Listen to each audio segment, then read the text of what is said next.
Please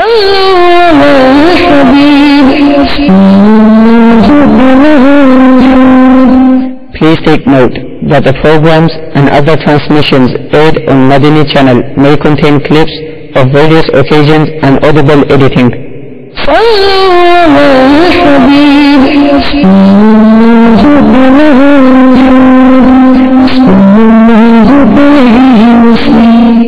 صلوا على الحبيب صلى الله تعالى على محمد नियत المؤمن خير من عمله मुसलमान की नियत उसके अमल से बेहतर है। अल्लाह ज़वजल की रज़ा पाने और सवाब कमाने की गर्ज से सिलसिला देखने से पहले अच्छी अच्छी नियतें फरमा लीजिए। अल्लाह की रज़ा की खातिर इल्म दीन हासिल करूंगा, सीखकर दूसरों तक नेकी की दावत पहुंचाऊंगा, खास खास बातें लिखूंगा, अव्वल ता आखिर देखूंगा। सल्लु अलल हबीब सल्लल्लाहु तआला अला मुहम्मद। अल्हम्दुलिल्लाहि रब्बिल आलमीन वस्सलातु वस्सलामु अला सय्यिदिल मुरसलीन। अम्मा बाद फ़अऊज़ु बिल्लाहि मिनश शैतानिर रजीम। बिस्मिल्लाहिर रहमानिर रहीम। अस्सलातु वस्सलामु अलैका या रसूलल्लाह व अला आलिका व अस्हाबिका या हबीबल्लाह। अस्सलातु वस्सलामु अलैका या नबियल्लाह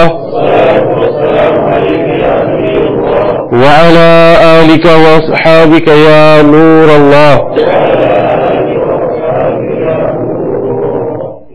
Alhamdulillah, there are many countless blessings of reciting Durood Pak upon the beloved Prophet sallallahu ta'ala alayhi wa sallam. It's narrated that the Holy Prophet sallallahu alayhi wa sallam said that when two Muslims meet and they do musafaha with one another, and they do mulaqab, and during the meeting they recite Durood Pak upon me, then before both of them depart, both of their sins will be forgiven. So the Prophet ﷺ here, the ulama says, talking about minor sins, that when two people meet and at that time of meeting they recite Durood Pak upon the Prophet ﷺ, through the blessing of that Durood Pak, both of their sins will be forgiven even before they depart. So my dear, I would think to yourself that, there are many blessings of acting upon the sunnah, and one thing that we learn here is that when we meet somebody, when we meet a friend, when we meet somebody, whether that's in the mosque, in work, in our social life, then to act upon the sunnah. Because sometimes, we introduce these other things into our culture and into our way of life. When we meet people, we say hello, we say hi, we use all of these other words. But remember, all of these other words that we use, hello, hi, or for the youngsters, what's happening, and these kind of words, not a single one of them will get you any reward. But look at the beauty of acting upon the sunnah, that when you give somebody salam, within a few seconds, within that very short space of time, you have made dua for the person who you have just met. Within that salam, within the few words that you have said, you are making dua for the person who you are meeting.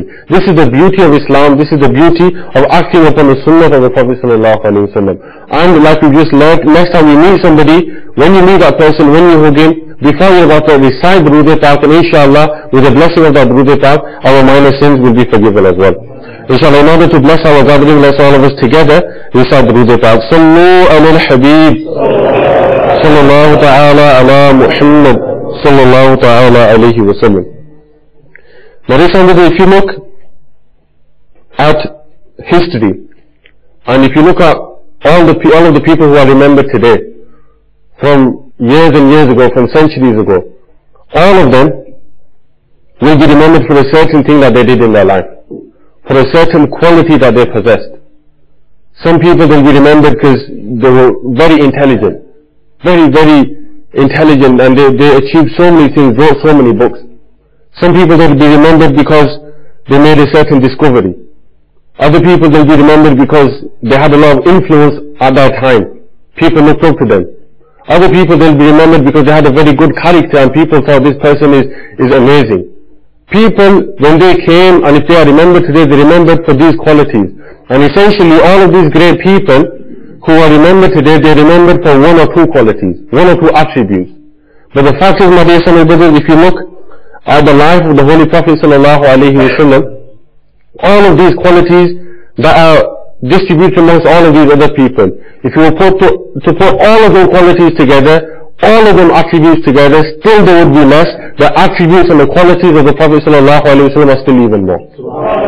That was the beautiful life and character of the Prophet ﷺ. And inshallah today, we're going to focus upon one aspect of the great life of the Holy Prophet ﷺ, and that was his character. His beautiful way of life and the way he was with the people around him, and how his beautiful and exemplary character shone through that. Inshallah, we want to learn about that today. There's a beautiful example mentioned by Mawlana Rum in his Masnavi. He gives this waqi in a lot of detail, and he gives us an example of the beautiful character of the Prophet ﷺ. A group of men, people who came to the Prophet ﷺ, and all of these people, they were non-Muslim, and they'd come to the Prophet ﷺ to ask some questions and to do some, in their mind, to do some trade with him. So they came during the day, and then when they got to the night, in the evening time, the Prophet ﷺ said, we need to make arrangement for these people to stay for the night. So the Prophet ﷺ, he said to his Sahaba, his companions, he said that all of you take one person home with you. From this group of people, they were non-Muslims, he said, take one person home with you, and by that way we will make arrangement for them to sleep for the night. So all of the Sahaba, the companions, one by one they took one guest with them. But amongst the guests, one of them, he was extremely dirty. His clothes were dirty, and his appearance wasn't very good. And so nobody picked him. All of the other people were taken, this one person was left behind. And then the Prophet ﷺ looked at him and said that, hasn't anybody taken you? And he was upset. Everybody else has gone, I'll be left behind. And he replied, he said, no. And the Prophet ﷺ said, if nobody else will take you, then I am here for you. I will take you with me. And the Prophet ﷺ took that person to his house. And now when the Prophet ﷺ takes him to the house, the Prophet ﷺ presents him with food. When this is, we learn how to treat a guest. And remember, he is not a Muslim. Remember, all the way through the story, we need to remember this guy is not a Muslim. He has come to discuss things with the companions and with the Prophet ﷺ. That person, he is presented with food, and he ate everything that was put before him. At night, the Prophet ﷺ, he was a guest, he gave him a separate room for him to sleep in. Now what happened is, during the night, in the middle of the night, the guest, he starts to feel some pain in his stomach. And because he's eaten so much in the evening, all of the food that was put before him, he ate all of it, he feels the need during the night to go and relieve himself.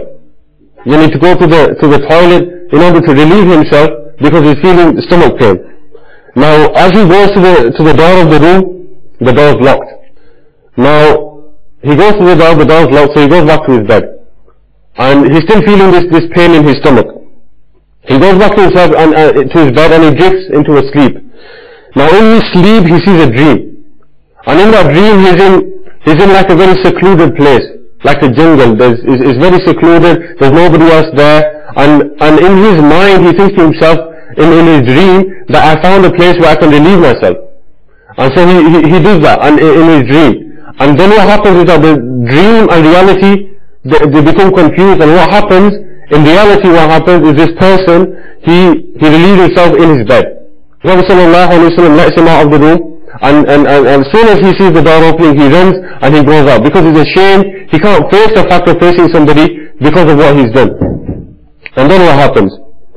He goes, he's gone on his way. The Prophet ﷺ comes into the room, his dirty clothes, and they're lying there in the room. The Prophet ﷺ goes and he says, bring these to me, bring these dirty bed sheets to me, I will want to wash them. And the Sahaba, the companions, they turn on and they say, Ya Rasulullah, sallallahu alayhi wa sallam, let us do this. You know, why here, let us do this, why are you going to do this? But the Prophet sallallahu alayhi wa sallam, he insisted. He said, I'm going to do this with my very own hands, I'm going to do it myself. And now by this time, this guest, who was a non-Muslim, he'd gone quite far. But then, when he'd gone quite far, he remembered that he left something in his clothes. He left a very valuable thing that he needed for the rest of his journey. And so he thinks to himself that, what can I do now? And he makes intention, I'm going to go back. I'm going to go back into the house, get my thing, and then I can go on my way. Now, he comes back and he returns to the house. And what does he see when he comes inside? He sees that Allah Ta'ala's beloved Prophet Sallallahu Alaihi Wasallam is washing this person's clothes. And he walks in the house and he sees this, and tears flowing from his eyes. He's crying. And he comes to the Prophet Sallallahu Alaihi Wasallam and he proclaims, Ya Rasulullah Sallallahu Alaihi Wasallam, says, you are washing my dirty clothes? You're washing my dirty clothes with your own hands? He says, please, what I want you to do is also wash my heart. How? I want you to wash my heart by making me read the kalima and enter me into the fold of Islam. And that person, from that time, he read the kalima at the hand of the Prophet Sallallahu Alaihi Wasallam and he became a Muslim. And Nabi Sallallahu Alaihi Wasallam says that with the ulama, when they talk about this waqiyah, Mawlana Rumi says as well that when the Prophet Sallallahu Alaihi Wasallam was washing his clothes, in fact the Prophet Sallallahu Alaihi Wasallam was washing his heart. He was ridding his heart of kufr and disbelief and filling it with the nur of iman. And in that way that person became a Muslim. Now from that narration, my dear son of brothers, we see one aspect of the beautiful, great character of the Prophet Sallallahu Alaihi Wasallam. You know, try to imagine us in that situation. How we treat, never mind how we treat people who we don't know, never mind how we treat guests, how do we treat our own people? How do we treat our own neighbors, even our own family members? Think to yourself, my dear son, this is the exemplary character that is an example for us today, example for all of us today. There's another beautiful narration as well. Very famous narration, you might have heard it before. And again, an example of how the Prophet ﷺ spread the beautiful message of Islam through his beautiful character. You know, people often today, they say that, you know, Islam spread in this way and it spread in that way. You know, if you look at the seerah of the Prophet ﷺ, if you look at the lives of the Sahaba Ikram would go and live in a new village. They would go to spread Islam because of their akhlaq, because of their character. Everybody in that village would become a Muslim. Why? Because of the way they spend their life, the way they talk to people, the way they walk, the way their actions, how they look after people. There's another beautiful narration. There was an old woman in the city of Makkah. And this old woman, the Prophet ﷺ looks at her and she's on a journey. She's got a camel with her and she's got all her luggage ready and she's about to set off on a journey. And the Prophet ﷺ sees her and thinks that she might need help. Immediately the Prophet ﷺ goes to her and says that, oh lady, do you need some help with that luggage of yours? Do you need some help? It looks like you are struggling. Do you need any help? And the old lady, she says, I would be so grateful if you could help me. I've got a lot of luggage, I'm by myself, and I'm going on this journey. I would be very, very grateful if you help me. And he says that the Prophet ﷺ carried the luggage of this old woman. Remember, she's a non-Muslim as well. The Prophet ﷺ carried the luggage of the woman on his shoulders and he started walking with her. And they walked for a while. And during that walk, she was conversing. They were having a conversation. The Prophet ﷺ was talking to her and she was talking back. And they had this conversation all the way on this journey. When they got to the end of their journey, when this woman, she reached her destination, the Prophet ﷺ passed her the bags and he said that, you know, my duty is done, that you said you needed to go to this place and I've brought you to your destination, here's your bags. And then the old lady, she turns around and she says that, oh young man, she says your face is full of so much light, so much nur. She says your words are full of wisdom, full of comfort.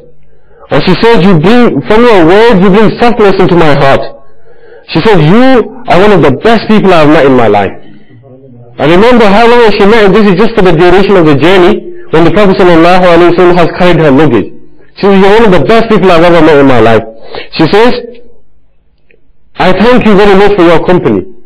You know, today you've done a big favor on me, that you gave me company on my journey and you carried my luggage. She says, how can I repay you? Listen to this very carefully, my dear son. She says, how can I repay you? She goes, I don't have money, I don't have wealth, I don't have anything like that to repay you. But she says, one thing that I can't repay you with, and she goes, that is some valuable advice. Because I'm going to give you some valuable advice, and hopefully, this is going to be worth more than any money or any wealth. And so the Prophet ﷺ, he listens to her advice. She says, I'm going to give you this advice and I want you to act upon it. She says, you know, there is a person in this city by the name of Muhammad. And she says, you know, that person, he has disunited people. He is disuniting the community. He is taking our people away from the religion of their forefathers. She says, this is why I'm trying to go away as well. She says, my advice to you is that if you want to save yourself, then stay away from that man. This is what she says. And then, at the end she says, before you leave, tell me your name. And the Prophet ﷺ smiled. And he says, my name is Muhammad sallallahu alayhi wa sallam. And at that point, according to some of the narrations, that woman, she fell to her knees. She started crying, and she asked the Prophet sallallahu alayhi wa sallam to enter her into the fold of Islam. Now think, my dear brothers, that woman, according to some of the narration, the reason she was leaving was to get away from the Prophet ﷺ, because she had in her mind, he's going to take me away from the religion of my forefathers. And through the beautiful character, through the beautiful akhlaq of the Prophet ﷺ, after the short journey, at the end of that journey, she walks back with the Prophet ﷺ, this time as a Muslim. Now that is the character of the Prophet ﷺ. What a beautiful character, what a beautiful example for us, my dear brothers. You know, today we hear so many things that are said about Islam. So people say all kinds of things about the religion. People say all kinds of things that might hurt our heart.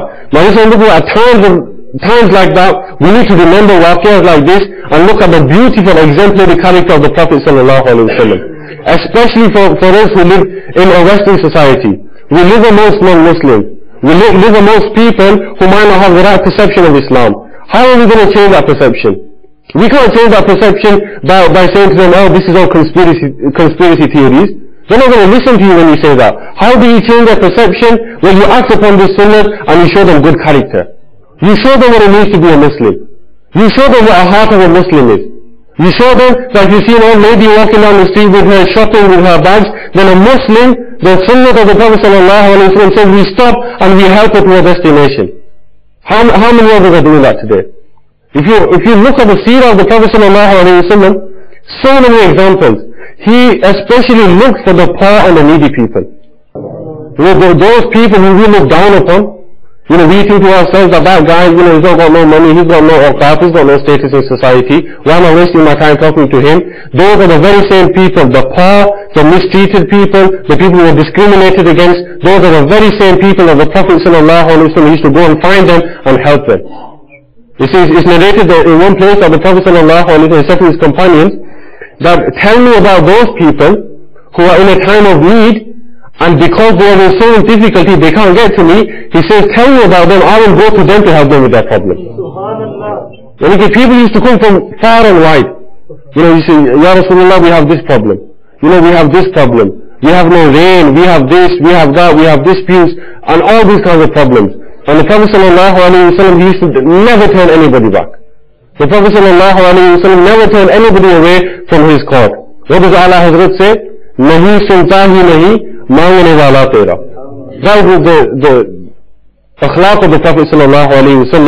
And he says that even then the Prophet ﷺ said that tell me about those people who can't make it to me. Many the disabled people, the people who don't have the means to travel so far and come and see me, tell me about them. If they're in need, I'm going to go to them and I'm going to help them out. That is what we call beautiful character. That is what we call khidmah. That is what we call looking after people, my dear brothers. You know, let's ask ourselves, how much khidmah do we do of our community? How much khidmah are we doing of the ummah of the Prophet ﷺ? Is it not the case that we're in a zone where look after number one? You know, let's worry about ourselves, let's make sure we're all set up ourselves, and everybody else will worry about themselves. That is not community, my dear brothers. You know, in a time, you could say, we live in a time where life is very, very busy. Everyone is so busy. We've got work Monday to Friday, and then on evenings we're busy, we've got a schedule already lined up, on the weekends we're busy, mobile phone, emails, text messages, so many things that are taking up our time. At a time when we are so busy, my dear brothers, we have lost the essence of community. What do we do when somebody passes away? People go, you know, and they go to do dua. What do you see in these places? Within 5 minutes they're gossiping. They're talking about what's happening in the news. We're talking about what's happening in politics. That person whose father or mother has just passed away, he doesn't really want you to come to his house and talk about what's going on in certain country in the politics. What he needs from you is to sit with him, put your hand on his back and say to him, you know what, we're here for you, brother. If you need anything, now is your time of need, we're going to be here for you. The person who's sleeping on the street, how many Muslims today, in this country are sleeping on the streets? You know, we don't even think about that. Do some research, go on the internet. Youngsters spend a lot of time on the internet these days, on these social networking sites. Do some research, ask yourself, and find out how many Muslims there are who tonight they won't have anywhere to live. They won't have a roof over their head, they'll be sleeping on the streets. How many times have we thought, you know, let's go and help them as well. On a cold winter's day, let's take them a hot plate of food, they will appreciate it for the rest of their life. This is good character, my dear brothers. This is what it means to be a Muslim. It's not all about the appearance. It's not all about how you are on the outside, my dear brothers. The character is on the inside. The ulama, they say, there are three things. And this is very important. There's one thing that you remember from this Bayan. Please try to remember this. The ulama, they say that there are three things that are character or similar to character. Number one is your reputation. Number two is your personality. And number three, that is your character. Now you might think to yourself that, you know, all of them three words, they mean similar things. And they do mean similar things. But the reality is very different. So your reputation is what people think of you. You know, what people say, that guy, you know, he's very good at this, he's a great footballer.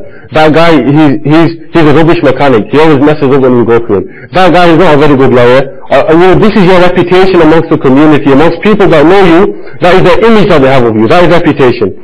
Personality is when you meet people and they get to know you on a personal level, how you are with them as a person, that is your personality. Now, number one and number two, reputation and personality, both of them things, the reward for them is immediate. If you have a good reputation, you will get the reward for that immediately. People will say, this guy's good. He's a very good lawyer, he's got lots of clients. He's a very good mechanic, everybody will go to him. Your reputation, you get the reward immediately. So what happens, we focus more on our reputation. All of our focus is on making our reputation better. We want people to think he's a good person. We want people to think, yeah, he's a top lad. He's a great person, that guy. We want people to think that. That is reputation. But in reality, my dear brothers, both reputation and personality, the reward for them is immediate, but there is no reward for them in the hereafter. The real reality is the character. The character is what is inside you. It doesn't matter the way you try to make yourself to be. It doesn't matter how you try to build an image of yourself in front of people. That is not your true character. Your true character is the person that you are inside. And look at the difference. People can ruin your reputation. People can ruin it. All it takes is one person to start a rumor, and that's it, your reputation is gone, ruined. But one thing that people cannot do is ruin your character. Why? Your character is yours from the day you were born, and that character will go with you inside your grave. Why? Because that is who you are. That is who you are inside. And that is what we need to focus on, my dear brothers. We need to focus on our character. Don't worry about what people think. Worry about who we are as a person. What makes me who I am. Let's not try to help people because it looks good. People are going to say that, you know, that guy, he's very good. Let's not give money in the masjid so that the whole community finds out about it. Let's not do all of these things to show people. Let's do it from the genuine goodness from our heart. And when all of us do this, my dear brothers, we will create that beautiful environment. We will create that mahal. And how important is character? For us. When we heard about the Prophet ﷺ, why do we hear about that? Why do we learn about that? Well, number one, it increases our love. You know, we look at the life of the Prophet ﷺ, we think, subhanallah, how lucky are we that we are created in the ummah of the Prophet ﷺ. Such a merciful person. Such a beautiful person. That's number one. But the other important message, my dear brothers, is for us, why is character important? The ulama, the scholars, they say that good character can make up for your reduction in good deeds. If you have less good deeds, a good character can make up for all of that. How? Let me give you an example. Once companions came to the Prophet ﷺ and they said that there's a woman, and this woman, she does a lot of ibadat, a lot of worship. You know, she reads all her namaz, zakat, hajj, all of this stuff, but she spends a lot of her time doing nafil ibadat, voluntary worship. She gives a lot of money in charity. All of these things you could imagine this woman is doing. But they said, there's a book, they said, she, you know, when she talks to her neighbors, when she talks to people, she doesn't use very good language. You know, she's not very nice to her neighbors. She's not got a very good character. You know what the Prophet ﷺ said about her? He says, tell that woman that if she continues in the same manner, then her final resting place will be the hellfire. And then they mentioned about another woman. They said this woman, she doesn't do as much ibadah as the other one. You know, she does her obligatory worship, but she doesn't do as much extra. But she is very, very good to her neighbors. Every time somebody's in a time of need, she's there to help them. She speaks to them beautifully. She's always got a smile on her face. When you look at her, it makes you happy. And what did the Prophet ﷺ say about her? He said, go to that lady and give her the news that if she continues in this manner, then her final resting place will be the paradise. Wow. Look at the difference, my dear brothers. You might think to yourself, you know, I'm in the mosque 5 times a day, I'm an avid person, you know, I'm very sincere, you know, I keep my eyes lowered, all of this kind of stuff. But if our character is not a good character, you know, if we're nasty to our neighbors, if we're nasty to the people around us, then my dear we should be very, very worried. Because of that narration, that a woman who does loads of ibadah, she does loads of extra level worship as well, but she will end up in the hellfire. Why? Because of her bad character. Because of her bad akhlaq. And that's what we need to think about, my dear brothers. Let's focus on our character. Let's be a good person for the sake of being good. Let's not look for a return from the other person. You know, in this society we're always looking for a return, aren't we? We're always looking to make money, always looking to make a raise. What benefit does this have for me in it? Forget making a raise, forget making benefit, forget making profit on this thing. Why? Because in Islam the Prophet, what is the Prophet? The Prophet is a real Prophet, it is the Prophet of the hereafter. £1 million in this world is nothing compared to one deed that is going to help you on the day of judgment. Let's focus on that. The Prophet ﷺ, he said, the heaviest action on the scales, yeah, our actions are going to be weighed, good actions, bad actions. What is the thing that is going to benefit you the most on them scales? What is going to be the most profitable? What is going to be the thing with the best return for you? The Prophet ﷺ said the heaviest action on the scales on the day of judgment will be good character. Let's work on our good character. Let's make the right hand side of our scales heavier. How? By being a good person. Listen to a narration, Prophet ﷺ, who says that is my guarantee that there will be a palace in paradise for that specifically, especially for that person who forgives somebody when that person has wronged him. Somebody has done a wrongdoing to us, he has done something, he said something that we didn't like. The Prophet ﷺ said if somebody forgives for the sake of Allah Azza wa Jal, it is the promise of the Prophet ﷺ that he will have a palace in paradise. We all want a palace in paradise, don't we? So let's start forgiving people. Let's start creating a beautiful atmosphere. And in this month of all months, inshallah, the true message that we take from the month of Milad is we act upon the sunnahs of the Prophet ﷺ. And the best sunnah that we can act upon is that beautiful, exemplary, sublime character of the Prophet ﷺ. So we make dua that Allah Ta'ala gives us the ability to act upon what has been said and to try to improve our character to act upon the sunnahs of the Prophet sallallahu alaihi wasallam. Ameen bijah al-Nabi wa ameen sallallahu alaihi wasallam.